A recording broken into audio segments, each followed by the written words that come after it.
We're back in Koenji for the last video. We're back here to visit Uptown Records. And I was here in November to first meet Sacco, who's the owner of Uptown Records. And the record store was co-located with a cafe and live space, a space that serves a light dinner, and they have guest DJs and they have guest artists. We're going to interview Sacco today, and we're going to talk about the new location for Uptown Records. He's taken the records, he's pulled them out of the cafe to make more space, and he's put the records into a space where it's open 24 hours a day. I don't know exactly how he's doing it, but the records are co-located with ZINEs, and those ZINEs are sold on an honors basis, and people can come in 24 hours a day and look at ZINEs and buy them. This is a new shop and a new venture for him, and I'm sure he's got all the answers. It's not really that important. What's important is who this man is, the records that he sells, and how unique this environment is, and this shop is, and his taste is. And that's just what makes Tokyo so marvelous. So let's meet Sacco, the founder of Uptown Records. So, you're in a new space. Yes. We just moved to a new space about 1 month ago. Why did that move happen? What precipitated it? There's a few reasons, but mainly, so I'm not sure how long the other space can exist. So right now we went ahead and moved to this new location, which is just a 5-minute walk from the original location. And we're still using the original location as a music listening bar. And now this location is just for records and zines only. And how's it working out? Are you happy with that new arrangement? It's actually quite nice. So it's more focused. Yeah, it's actually worked out well. There are other bars that are record store bars. The one is called Physical Store in Shimoegisa, and they are more focused on really listening with the vinyl. But my space, it turned out to be more event-oriented, so it turned out to be less about the records and more about events. So I think this new setup works out better. And the music that you're playing over the other space, is it different than the records that you're selling? Yeah, so it's pretty open as far as format. From almost every night could be different between indie rock or soul or even jazz or experimental. So that's a little bit different than the focus on what we sell here. So tell me about the hours. What's the difference between the hours here? I guess so this is more of a retail space. Yeah, so this is more focused on like I said, just the records and zines. We do share the space with a group called Nom Nom, who do community-oriented events, which is mostly focused on documentaries and workshops and markets and activism. And they hold regular events here, usually on the weekend. But this specific room is reserved for records and zines. Always has been? So it's been priorly just zines, independent art zines and photo zines, and now we combine the zines with the records. So it was a perfect fit. They do fit well together, actually. Now that you have records that are selling in their own space, I mean, what are your thoughts? I mean, you're back to being a record dealer, right? You were a record dealer in Shanghai. Yeah. Maybe you could talk to me a little bit about that. Yeah, in Shanghai, our space was... It was a record store in a basement. It was just records, but we also had shared a space with community groups. So there's some people having art studios, silkscreen studios, some people doing kind of poetry performances, and then a various amount of different community type groups that we shared a space with. And that was just during the daytime. I think the hours were 2 to 8 then. So now here is, our hours are generally 2 to 7, and then the listening bar is open 7 to 12. So it's more daytime here than nighttime at the listening bar. But we do keep the place open almost all the time for selling zines. So it's kind of an honor system. So the doors are almost always open. And then But the records themselves are from Wednesday to Saturday, 2 to 7. Yeah. Do you have any personal record stores and personal favorite record stores in Tokyo? Sure. So I would say on the top 5 list, there is Lost Absen, which is here in Koenji. Lost Absen was ran by Yamabe for, I believe, 30 years now. And he has a very eclectic selection. It's very a personal expression of himself is the store, with also a large selection of mixed CDs from local community and just various knickknacks and also zines and other stuff that I like to mix up my store with as well. So I would say he would be my senpai in my ideal way to run a record store. And then I have friends. One is in Shimokizawa called Rana Musica, and that's a really nice. It's a little bit newer. It's about 3 or 4 years old, but he has a really good ethos about selling as well. Yeah, and in Tokyo, yeah, there's quite a few. But outside of Tokyo, I do have a favorite, and it's called Zippengu Records in Kobe.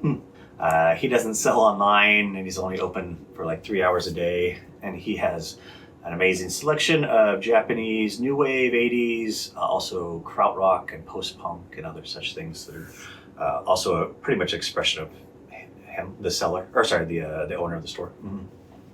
I met one other seller from Kobe, Desine shop. Desine, okay. In Yogi Uehara, which is French music. Okay. And it was amazing. You walk into the shop. He's a fourth floor walk up, and you know that it's France inspired because the carpeting is like that Yves Klein blue, that dark blue ultramarine, and it's just got an amazing collection of French 45s and French. Really focused. Yeah, so focused, you know. And he's also a label. Which is a trend I'm seeing is record stores are labels. Yeah, there's a Pianola record store, also Shimoguzawa. They have a nice label and called Cantella, I think it's pronounced. But yeah, that's also very common. Like, we don't make any records. Do you have ambitions to do so? We have in the past in China for a bit. We currently don't have any ambition to. But we still work closely with Chinese independent labels. So, we're not against collaborating. I saw an article in Japan Times a couple weeks ago, and it featured vinyl delivery services. Yeah. And the title of the article was that foreign buyers are floating the Japanese record market right now. Yeah, I think the original title of the article was going to be the opposite of how they are taking advantage of the record market, but then the article seemed to switch focus on that it's not so bad. But it's, it's very, I talked about this with a friend the other day, that it depends on the shop. So if it's a shop where, again, it's a very personal expression of the owner, and he spent years and years curating it. And if there's someone who comes in and just blanket buys without concern of what they are, then that's definitely not what the owner intended for the shop to be. The owner intended the records to go towards, someone who actually cares about the individual music piece, as opposed to someone who's just reselling on a large level. But then there's also many other shops who can operate with records coming and going on a more fast scale. So there's two sides to the coin. What would you say to people that say, I want to come to Japan and buy records or go record hunting in Japan? What are some of your thoughts about that? If you want to give them some advice, or you have any thoughts, or it's a little bit hard because there's so many, and it would take you probably half your life to go through all of them, all the record stores. So there is resources besides just looking up Google in a neighborhood and checking what's in a specific neighborhood. There is one record store database called Recoya, Recoya, and that'll give a real, and they do a little bit of description of each store on it, and they try to visit them fairly often to keep up to date. But yeah, general, I mean, there's the bigger stores, Disc Union and H&B, who are going to have good prices and have a large selection of various things. But if you're looking for more focused stuff, like maybe jazz or punk rock or some genre, then you should probably do some research before you come, because it's a little overwhelming. And so there are, of course, many stores focused on jazz and maybe krautrock or whatever is your flavor. So yeah, I would say definitely try to make a list before you come of where to visit. Good advice. So let's say a music lover was visiting Uptown Records for the first time, and he or she was open to new music, but was completely unfamiliar with most of the music in your store. How would you interview them and guide them and point them to a direction to learn to appreciate your selections? Sure. Our store is a little more small and also focused. We have a few points of interest, one being more contemporary Chinese underground music, when that's mostly from the mainland China from around 2010 to now, which is really when the kind of independent record scene in China blew up, which started around 2010. So we cover a large percentage of those independent labels, both from rock and electronic. And then more recently, we also have a large selection of Mandarin and Cantonese pop from the 60s and 80s. So if you have an interest in China, and then we can navigate you towards, if you like, punk rock or more pop or something in between. And then, besides that, we have a large selection from a label in San Francisco called Dark Entries, which is a friend of mine who we used to do radio together in San Francisco. And they deal a lot in also reissues. I would say maybe 70% reissues of things like darker electronic, post-punk, and a little bit of indie rock or stuff in between. And then in general, we do have a selection of post-punk and experimental music, avant-garde, which is a little bit not as popular titles. So those are the few different styles we carry. Looks like you have some examples to show. Sure. So a few examples of stuff we carry in the store. So this is a band called Spaz, and it's a split with a Japanese band called Romantic Gorilla. And this is in my, what I call anarcho-spiritual section, which is just basically punk rock with a little more political edge and usually a little bit more hardcore. So this is Spaz from Anarcho-Spiritual. This is a Japanese 80s group called Honeymoons. Really amazing, underrepresented. I believe this came out in 82, so pretty early. And this would be in our post-punk section, which we carry both foreign and domestic post-punk and new wave. Really amazing. Honeymoons. Are they new or used? These ones are secondhand specifically. This one's not secondhand. This is a newer Chinese artist called IVU, and this is from a label based near Shanghai called One Asia, and they are doing a lot of interesting, a little bit ambient, left field electronic, mostly independent producers and musicians being released from the label. One of my good friends from China is doing this label. And this one is a little bit more ambient record called Crystal Princess. And that's from the Chinese newer stuff. So this one is from our Mandarin and Cantonese pop section. So this is from the 70s, a famous Mandarin and a Mandarin singer called Rita Chow, who's also a little bit famous, I believe, in Japan. So she did a lot of covers of Western songs in the 60s and 70s, and also covered some Japanese songs. And then stuff like Wooly Booly is one of her famous ones.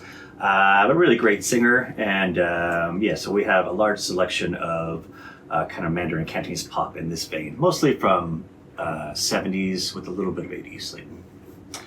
And I think there's one more. Oh, this is just one I like. Actually, I love the staple I summons. didn't mean to put this in there. But we also have a random selection of jazz and soul that I just personally like. And so this one is one of my favorites. And there's a song on here called Back Road in Town, which I just love so much. Can you tell me about these zines? Yeah, so I've been making zines since I was in middle school. So I've always had an interest. And in Shanghai, when we were running the record store there, I produced a music zine in Chinese language called Daily Vinyl. And that came out every few months, and we printed a few thousand copies each time and distributed to other record stores and cafes around China. And then also in our store in Shanghai, we started having a room dedicated to zines. So when I moved to Tokyo 5 years ago, I wanted to keep the connection with zines going. So that's why I originally founded this shop, which is the zine name is called Dig a Hole. That's the name we sell zines under. And also, the only rule really is that it's independent publication. So art zine, music zine, political zine, photo zine. That's kind of the focus. But the only real rule is that it's an independent publication. Right? How big are the production runs on most zines? So most zines I would go anywhere from 20 to 100, 20 to 50 being most common. Right? How are they made? How are they printed? Yeah, there's a few ways. Like here's zine is it's a local zine from three Tokyo-based artists, and we did a release for this zine here. And this they were able to fund through their school initially and have it printed through their university. These ones photo zines can be a little bit more expensive. So photo zines are going to be digitally printed. But there are other types of zines which I prefer, or I like, one which would be called risograph. So risograph are basically color separated. It's a machine that was founded in Japan or invented in Japan. And it's a type of printing where it's similar to silkscreen. So you can only do one color at a time, and you have to layer colors individually. And so this one's just red. So you're bound by restrictions, but it makes for nice art zines. So then this one's nice. We also did a release for this zine. This is an Iranian artist who's based in Tokyo, and they did silkscreen. So this is all done by hand. They basically made a large piece of art and then put it on what's called a silkscreen frame, and then after printing it, they folded it into a zine format. Let's see if I can fold it back. So there's different ways to make a zine, but the most thing is I would say the best thing about zines, it's a personal expression of the artist or the photographer or the music writer or the person who's doing maybe a political zine. This is a zine that that was founded by Andy from Substore, which we started together initially, but he does almost all the work now. And this is raising attention on the issues of Palestine through sharing previous support posters, mostly from the 70s to 80s, but also coming up to now. So there's a wide range of why zines are made, but usually it's a personal reason from that specific zine maker. I remember when I was here in your shop last, you had the Flower Traveling Band. I know there's a lot of people in the West that have found interest in this band. Yeah, there was some reissues of the Flower Traveling Band that got really popular. This one I came across, and actually I didn't know anything about. It's with a collaboration from I think this is from 1975. It's I would say not. It's definitely not as popular as the main albums, but I still think it's very good.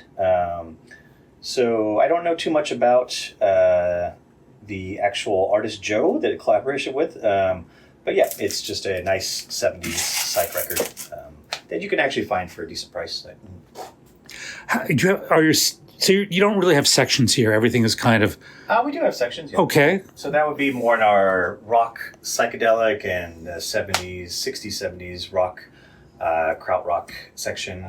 So we do have sections here. This section is more post-punk and new wave.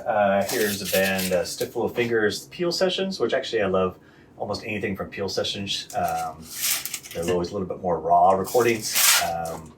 This band's called Casino Music, which is part of Z Records. Z Records was a great no wave and new wave record from the late 70s and 80s.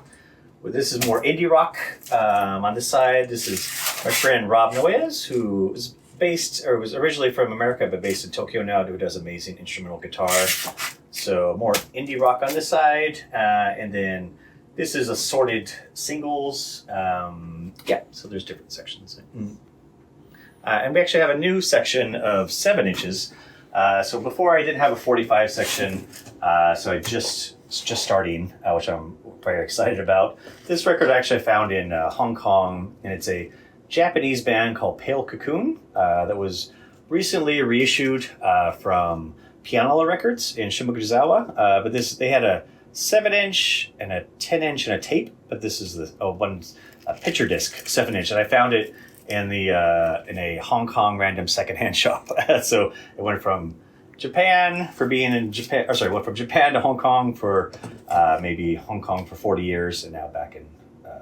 So on this side of the store, we have almost 3 full rows of Dark Entries records, which is a single label from San Francisco. Really eclectic mix of mostly reissues, but also contemporary musicians. A lot of Italo disco, post-punk, new wave, indie rock, a little bit. There's one of their mainstays is an artist called Patrick Cowley. Patrick Cowley he did a lot of porn soundtracks, so like a little bit more esoteric or deeper porn soundtracks. And so they found the original recordings and did reissues of those porn soundtracks along with other material. And then we have more jazz and avant-garde, and then general synth, and then our Chinese sections. We have a full section of 70s and 80s Cantonese and Mandarin pop, and a full section of newer contemporary Chinese indie rock. And it's probably split about halfway indie rock, halfway electronic records for the Chinese newer stuff. Like the Mandarin and Cantonese pop is pretty straightforward pop, but there is some specifically for a band called the Stylers, which is more a little bit like a beat garage rock style, but mostly pop. So those are most of the sections.